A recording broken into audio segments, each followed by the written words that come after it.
जय श्री राम। आज का विषय है गुरु गोविंद सिंह। गुरु गोविंद सिंह जी का जन्म सिख पंथ की स्थापना करने वाले गुरु नानक देव की 9वीं पीढ़ी तेग बहादुर के यहाँ माता गुजरी से 22 दिसंबर सन 1666 पौष सुदी सप्तमी को पटना साहिब बिहार में हुआ। नाम गोविंद राय रखा गया। फरवरी 1671 में गोविंद राय परिजनों के साथ आनंदपुर आ गए। यहाँ बज्जर सिंह से घुड़सवारी, सतीदास से फारसी और गुरबख्श से गुरुमुखी सीखी। दिल्ली में औरंगजेब के अत्याचारों से दुखी हो कश्मीर के ब्रह्मवृंद 1675 में गुरु तेग बहादुर के पास आए। तब अपने पिता को विचारमग्न बैठे होने के कारण जान 9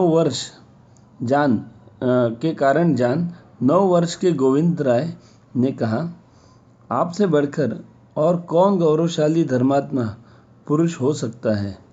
गुरु ने कहा, ब्राह्मणों, जाकर कह दो, यदि गुरु तेग बहादुर मतांतरण कर ले तो हम सब तैयार हैं। 11 नवंबर 1675 को औरंगजेब ने गुरु को पकड़ इस्लाम न स्वीकारने के कारण चांदनी चौक दिल्ली में मरवा डाला। गुरुजी ने पूर्व में ही 8 जुलाई 1675 गोविंद राय को 9 वर्ष की आयु में गुरु गद्दी पर आसीन कर दिया था। सन 1689 में पहले युद्ध में पहाड़ी राजा कलिहुर को सैयद बुद्धू शाह के सहयोग से परास्त किया। इसके बाद लोटगढ़, आनंदगढ़, केशगढ़ और फतेहगढ़ दुर्गों का निर्माण करवाया। पराजितों से संधि कर औरंगजेब को कर दिलाना बंद कर दिया। दिल्ली के निर्देश पर लाहौर से सूबेदार दिलावर खान के आक्रमण के लिए आई सेना को भी भगाकर लुटेरे हुसैन खान को पराजित कर दिया। औरंगजेब जो उस समय दक्षिण में था, उसने अपने पुत्र मुअज्जम को भेजा तो पहाड़ी राजाओं को तो परास्त कर दिया, पर आनंदपुर का बाल बांका न कर सका। सन 1699 को वैशाखी के दिन बुलाई गई अनुयायियों की भरी सभा में गुरुजी सिखों के सम्मुख नंगी तलवार लेकर बोले, है कोई ऐसा जो धर्म के लिए अपने प्राण दे। सन्नाटा छा गया। गुरुजी को क्या हो गया? सब एक दूसरे की ओर डरे सहमे हुए देख रहे थे। तभी लाहौर का दयाराम खत्री उठा, मैं प्रस्तुत हूँ। शामियाने में ले गए।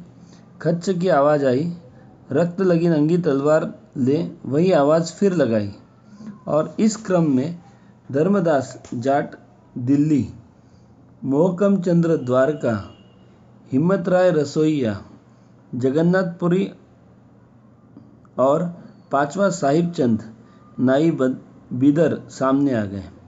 थोड़ी देर में गुरु इन 5 को लेकर सभा के सामने आए। पंजे प्यारे कहकर खालसा पंथ की स्थापना की। खालसा को गुरु और गुरु को खालसा का स्थान दिया। केश, कड़ा, कंघा, कच्छा और कृपाण रखने का निर्देश दिए। ऊंच नीच जाति पाति को समाप्त कर अपने नाम के साथ सिंह शब्द लिखने को कहा। स्वयं गुरु गोविंद राय से गुरु गोविंद सिंह बने। अमृत छकाया और स्वयं छका, यह घोष दिया, वाहे गुरु जी का खालसा, वाहे गुरु जी की फतेह। खालसा ईश्वर का है और ईश्वर की विजय सुनिश्चित है। पहाड़ी राजा अभी भी शांत नहीं बैठे थे। सभी ने एकत्रित हो 20,000 की सेना ले आक्रमण कर दिया, जिसका उत्तर केवल 8,000 की सेना द्वारा दिया गया, जिन्हें परास्त कर रोपड़ तक भगाया। चिंतित औरंगजेब ने 22 पहाड़ी राजाओं के साथ ले सरहिंद, लाहौर और जम्मू के सूबेदारों के साथ आनंदपुर साहिब पर आक्रमण कर दिया। प्रथम में तो मुगल सेना को परास्त होना पड़ा, पर किले का घेरा कड़ा कर देने से बाहर का संबंध टूट गया।